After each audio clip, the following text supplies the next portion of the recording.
Thank you, Wes. And congratulations for pronouncing my name perfectly. So well done. Hey, you take your chances, right? Sure. Okay, so this presentation, as Wes said, real-life behavior of switch hardware. First of all, simplicity, who are we? Just a little idea. We are a small little company based in Switzerland. And the stuff you're going to see today has been prepared really by Oliver Etlin and myself. And what we are doing is really IP consulting, and both for end users and customers, as well as some manufacturers as well. So, and actually teaching like Wes does. So what was the motivation for this talk? We think that many seem to know about PTP and switches. We have a lot of presentations about boundary clock switches and architectures and everything, but the confirmation of their actual behavior seems to be rare. And we have not, at least we have not found lots of illustrations and measurements which are kind of specific to look at. So based on that situation, we have measured and documented these, what you would think, expected effects. But while doing that, we have also found some unexpected ones, which we found interesting. So this is what we're going to present you today. As an introduction, obviously, this is all going to be about PTP and PTP stability.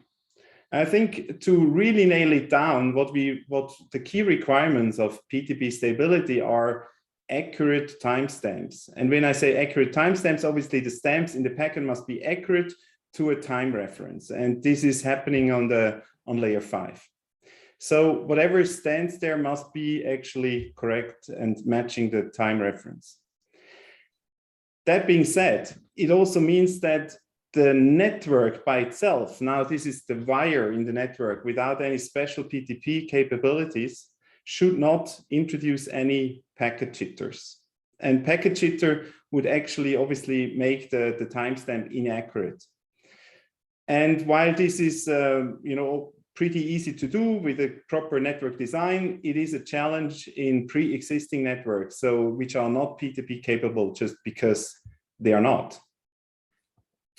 But in case of increased packet jitter, we shouldn't forget that the baseband clock stability is actually the requirement and the requirement for the follower device. So we shouldn't forget that it's actually down to manufacturer to be able to cope with a decent jitter in the PTP and still produce a high quality baseband clock out of it.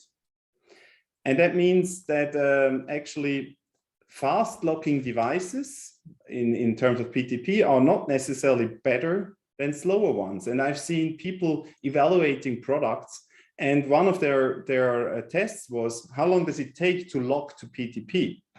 And I asked them, so what's better, a fast locking device or a slow locking one? And obviously everyone wants a fast lock time. And but obviously one which probably takes longer to lock may be much more stable and forgiving in terms of PTP jitter.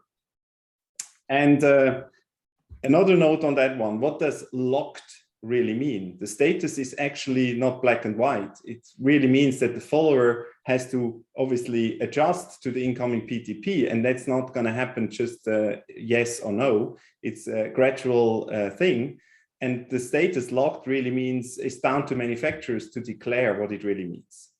So the requirement in the SMPTE profile says plus minus 500 nanoseconds. But actually, I think it's a good thing if the manufacturer is more robust than that and can cope with higher jitter PTP. And if there is jitter on PTP, there are ways to stabilize the PTP again. So actually it means doing PLLs, the old school stuff, which our industry has been doing for decades. And I think that skill should not be forgotten. And it looks like in the last years that some of the early PTP devices actually seem to have forgotten about that skill. So a nice oscillator, a nice design, which is robust and smooth, is still something which is a key requirement to the products. So that's the introduction, and let's have a look at what's coming up next. First of all, let's see, we all want to avoid this PTP jitter, the inaccurate timestamps. And we want to show you some of our measurements, which we did, the effects of competing traffic on the same wire, and also how the known measures actually cope with that. So some people treat this with quality of service. Some say, yes, let's use a boundary clock switch or transparent clock switch. So let's look at those effects. And I want to show you a few pictures where we illustrate the influence of packet size of that competing traffic. And in the second part, we want to look at the possibilities to reduce pre-existing PTP jitter back to smooth PTP. So first of all, let's have a look at our test setup, which we have been using throughout these tests. We are looking at 2 hops. We are using 2 switches, which are, depending on the illustration, configured or not configured for any kind of PTP. But as a general default, they are not caring about PTP at all. It's connected to PTP Grandmaster, PTP traveling through 2 hops down to a PTP follower device, which actually is able, it's a measurement equipment, which is able to compare the incoming PTP timestamps to the reference on which it has internally. So then we are going to generate different kinds of competing traffic. You see some of the settings we are used here. As a default packet size of the competing traffic, we use 1000 bytes. And just a generalization obviously is limited, but we still think it's worth illustrating a particular situation. And just make sure you're not getting too hung up on certain nanoseconds. They're all rounded numbers. To give you an idea of our place here, we have 2 GPS antennas. You may have seen them before. We are using this kind of measurement equipment, which is able to do proper PTP measurements. And actually the GPS antennas are connected to our pinball machine. No, it's not actually. But we like to change between the switches on the right-hand side. If they're getting on our nerves, then we go and operate the switches on the left-hand side on the pinball machine, and do some kick some balls to calm down again. So after we have done all that, let me show you some of the outcomes. First of all, jitter by competing traffic. Now this is neutral settings. The switch doesn't know anything about PTP. On our measurement equipment, we basically have this situation. And so there's no competing traffic. And what does this illustration mean? You're going to see this graph now a number of times. So I like to illustrate quickly what it shows us. It basically shows us the immediate packet delay variation of sync messages, incoming sync messages. And we always did these measurements for the duration of 1 minute. And this 120 nanoseconds is what we regard as 0. It's basically no jitter for us. Why is it still 120? Because obviously the Grandmaster has some base jitter, but also our 2 inserted hops already have some inherent jitter in there. So 120 nanoseconds is still quite okay, no problem. But that's kind of what you should regard as 0 in the duration of this presentation. So now let's look at 10% traffic. Again, 1000 bytes roughly. And we already see some spikes to be expected. That means so occasionally there is one of these competing packets in the queue generating a waiting time, and that actually gives us this jitter. And how does it look with 90% traffic? Still 1400 nanoseconds. But you actually see this queue issues appearing more frequent. So basically the traffic doesn't really have a gradual influence as long as the link speed is sufficient for all the packets being transmitted. So basically we increase the jitter, yes, but again, the follower devices should be able to cope with decent jitter, and it's a challenge for the manufacturer to make robust products. The jitter is the magnitude of those competing packets, and obviously with the number of with increased traffic, we see also more frequent collisions. Actually, the magnitude of competing packets, the time it takes to transmit those, is obviously dependent on the link speed. And this is all 10 gig speeds. So let's just look at how this same situation looks in a 1 gig network. With no traffic, we are still looking at 120. But with this little bit of traffic, you actually see an increase already of a factor of 10. So meaning, obviously, those competing packets need more time to empty, to get out of the queue again, and therefore the jitter for PTP increases instantly by a factor of 10. So high jitter on slow links by competing traffic. So this is without any measures, right? So let's have a look at the situation. How does it present itself when people switch on quality of service? So a strict prioritization of PTP packets. Again, we have as a reference our 0%. And now on 10% and 90%, we still see the same numbers as without QoS. So basically, no effects visible. And the reason for that is we do not have any oversubscription, because quality of service really kicks in if you have oversubscription situations. We don't really see any effect of QoS in those traffic situations. So just out of curiosity, we increased the traffic to 100%. So we overloaded our links. Without QoS and with QoS, now you see a significant difference in the jitter. So to the right-hand side, we have QoS, which now the jitter is in the same as in a non-overloaded link. To the left, we see quite a, yet again, increase in this PTP jitter.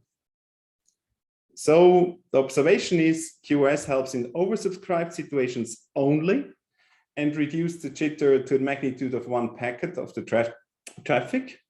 And actually, we should not forget, occasional packet loss on PTP should be and generally is acceptable for followers. So that's not a big problem. So QoS. Now let's have a look at something else we can do with PTP, which is introducing transparent clock switches. So what we did here is we activated transparent clock mode. Again, our reference is about 170 nanosecond coming in with 0% traffic. On 10% traffic, we actually see the same 170, and on 90%, we see the same, magnitude-wise, the same values. So as expected, the PTP transparent clock mode does not influence our PTP quality. There's no degradation with increased traffic. And basically, you know, the switches just keep the same jitter as coming in. So transparent mode works quite well as expected. Now the last mode is boundary clock mode. We all want the boundary clock switches to be in there, so let's see what's happening. Funny enough, even without traffic, we now see better jitter, 35 nanoseconds. And this is, we basically see the originating jitter of the grandmaster, because now the inserted hops do not actually influence, do not increase the jitter at all. So with 10% and 90% traffic, what happens? Nothing. So it's robust to traffic. That's again as expected. The boundary clock switches do obviously act as a follower to the grandmaster, have their internal circuitry, and act as a PTP leader to the successive devices. So there's no PTP degradation with increasing traffic, and the switches maintain absolutely the original grandmaster jitter, which is nice. So we have now looked at no measures, QoS, transparent, and boundary clock mode. And as a next topic, we were looking at the effects the competing traffic may have on our PTP. So again, we have basically defaulted our switches. There's no measures active, no PTP awareness whatsoever. In this case, we have just introduced a little 1% of competing traffic. So this is basically nothing on a 10 gig link. But we compared standard frames and jumbo frames, which is 1,000 bytes against roughly 9,000 bytes. So we again start with a 0% traffic of around 120 nanosecond jitter. With standard frames, we are actually with 1% almost seeing no effect at all, because it's really, really small and it's quite infrequent that you would see some collisions on that one. But even at 1%, jumbo frames have a huge impact. So they actually kick in quite significantly with about 9,000 nanoseconds of jitter. So conclusions or observations is really packet size does have a significant influence on the PTP jitter, even with low data rates. So you might want to keep an eye on that. So out of curiosity, we wanted to come back to the boundary clock mode, which seemed to be so robust. So we wanted to basically shoot a lot of traffic with jumbo frames on a boundary clock switch. So now we are increasing to 90% traffic of jumbo frames, so huge competing packets with no measures on the left-hand side and boundary clock on the right-hand side. So no measures. We obviously see quite a significant impact. We are looking at 13,000 nanoseconds roughly of jitter. Now, surprise, surprise, with boundary clock and 90% jumbo traffic, the boundary clock stays rock solid and does not show any degradation at all, no matter of the traffic and frame size. So boundary clock delivers low jitter PTP independent of link load and packet size. It's always kind of the best possible solution. And the reason for that is obviously maybe those PTP packets get out a little bit later or earlier because of the jumbo frames in the queue, but actually they get the hardware timestamp made exactly at the moment when the packet leaves the interface of the switch. So the actual time of departure doesn't really matter that much, but as long as the timestamp is done accurately in hardware. So that was quite nice to see that all verified. And we had another thought, which everyone's kind of preaches, and we wanted to verify what the situation is with energy efficient Ethernet. Everyone says, do not switch it on because it degrades your traffic. And we wanted to verify that. So for energy efficient Ethernet, we changed our settings slightly.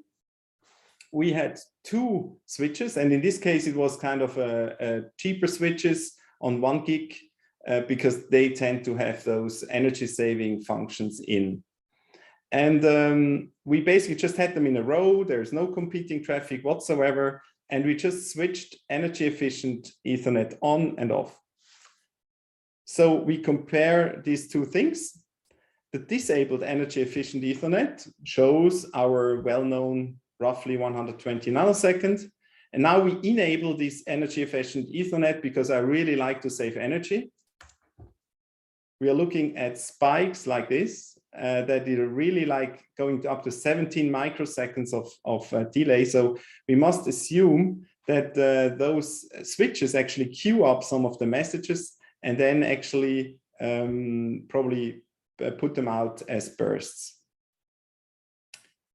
So this is all about avoiding PTP jitter. But what if there is already jitter on the PTP?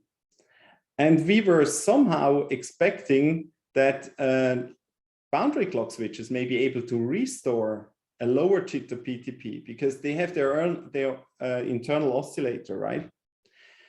So we were verifying that as well. Setup, again, slightly different. We took our PTP Grandmaster and we used our WAN emulator as a jitter generator. So basically, we hit the PTP boundary clock switch with quite some jitter of around 10,000 nanoseconds with a random distribution. And then we checked what's coming out of it, and we expected some smoothing to happen within the switch. So what happens? Here are the measurements. We were now comparing four switches, but we just want to show you two. The incoming jitter, as expected, is around 10,000, 12,000 nanoseconds. That's what we generated artificially. And now we have just one of the switches, and we looked at the outcoming going through a boundary clock circuitry. And we were quite surprised to see that there was virtually nothing, actually nothing happening, no reduction to the jitter by the switch. I should mention that the switch we're using here is out of sale. So some of the newer models were actually reducing to about by about 40%, but not really that high. So we were really disappointed that the switch doesn't help us to have a stable PTP clock back in case it's already jittery. And we were right, we were actually confirmed that it is possible to build such a switch because we found one model which does that. Out of 12,000 nanoseconds of jitter, at its output generates a 7 nanosecond PTP jitter, which was really amazing. We were very deeply impressed about this product. Having said that, that product took several minutes to lock to PTP. But again, depending on the situation, you may want to live with that. So the outcome of these measurements, and by the way, we have a LinkedIn post somewhere on our company page where you have where you see actually 4 different measurements of switches. So we just took the significant one. Most switches behaved like switch A in this drawing. So boundary clock mode typically does not reduce the PTP jitter as we expected, and it means the jitter has to be avoided at its root. You cannot just put in some boundary clock switches specifically in parts of your network and then expect it to kind of smooth out your issues. So that means you have to use PTP capable switches throughout the installation, and that gives you maximum stability. So having said that, there is specialized equipment available, special switches, which obviously deal with that quite well. We did talk to a number of switch vendors also about this, and they said, well, previously this has not been a requirement for the, whatever, high-speed financial trading, whatever.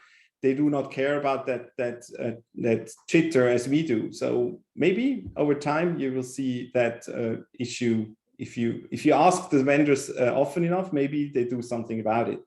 The other way to address this issue is obviously to buy slave devices, slave gateways, so to speak, grandmasters, which can lock to incoming PTP and then generate a nice smooth output of the PTP.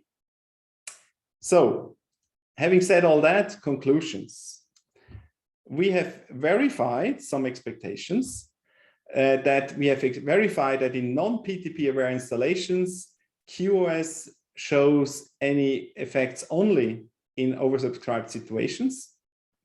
We have seen that the frame size of the competing traffic has a big impact, even at the lowest possible data rate. Imagine we had 1%, 10 gig links, that's like 100 megabits only. So the link speed matters. If you have competing traffic, the faster the link, the lower the jitter, obviously, because the disturbing packets are just getting out of the way faster. And it means if you want to test PTP on such a network, you really have to put in competing traffic and see how it reacts to it. We believe, or it was verified, that PTP capable switches provide the solid ground independent of traffic, but you really have to use them throughout your installation. And besides those verifications, we have seen some unexpected behavior, which means the boundary clock switches are good to avoid PTP jitter, but not to reduce pre-existing jitter. Most of them are not. And reducing incoming jitter, for instance, when it comes over a van or something, can be done, but only with specialized devices like special switches or such as slave gateways. So that's us. If you're interested, get in contact with us, please. That's our job. We are happy to look at networks. That's what we do. If in case you already had the tea in the UK with Andy, you may want to hop over to us in Switzerland. We are really close to the airport. We would offer you a nice Toblerone, Swiss chocolate. And that's actually what I'm gonna do right now. And just in case you're not that much into the high calorie stuff, we invite you also for a nice hike in the Swiss Alps. It's actually a picture I've taken partly during the preparation to this talk. So thanks a lot for your attention. Well, I think we'll be over soon, Stefan. I think that'd be great. So there's one comment from Lee Whitcomb. He said, great presentation. It's good to have additional empirical data to support our PTP best practices, especially using boundary clocks. So that's good to know. I had one simple question for you. Were your tests done using one-step or two-step synchronization? And do you know if that has any impact? I actually I'm looking actually at Oliver to confirm, but I think we did two-step, right? Yeah, we used the two-step mode, but we don't expect that it makes a difference. That's because that hardware time stamping is actually already accurate enough. But you generally use two steps just because some slave devices actually ask for it. Right. And at what magnitude does PTP jitter, and maybe this isn't something you study, but maybe you have a feel for it. How big does, or at what point does a large amount of PTP jitter start to affect the follower device behavior? In other words, and the answer might be different for video versus audio devices. Do you have any feel for that? I mean, when you say it's bigger, how big is bad, I guess? That's good question. Thanks for asking this one, because it actually really depends on the follower device. And it's not so much about audio and video, it's about devices and products compared to each other. So we have seen products which are already jumping out, going crazy if it really exceeds plus minus 500 nanoseconds, which really is spec'd in the SMT profile. But on the other hand, in practice, I mean, I would say we are getting too hung up on the accuracy, obviously making manufacturers' lives very easy. But in practice, if you don't have non-PTP, if you have non-PTP aware networks, and in some of the audio devices, which are maybe proprietary, but still locking to PTP in the world, they are coping with 10, 20 microseconds easily. And we have actually even seen higher than that. So it really is a significant, let's say, behavior of a particular device of how big of a jitter it can cope with. So if you want to be really conservative, you should try to design your network so you never have more than 500 nanoseconds, but you might be able to get away with something that has 20 microseconds if you choose your end devices wisely. That's if I heard you correctly. Is that right? Correct, yeah, and even higher than that. But I think in a lot of these the small audio devices, which small audio networks, which are not even using a proper grandmaster, they are actually, you typically see 20 microseconds. That's normal because it happens so quickly on a 1 gig network. And I think, yes, if you want to be conservative and you're staying within the plus minus 500 nanoseconds, yes, you can do that. And I would advise you to do that if you build a new network. On the other hand, it's really a matter of cost. And I think, on the other hand, we should be also pragmatic enough to over time, I would expect more robust followers to be in the market.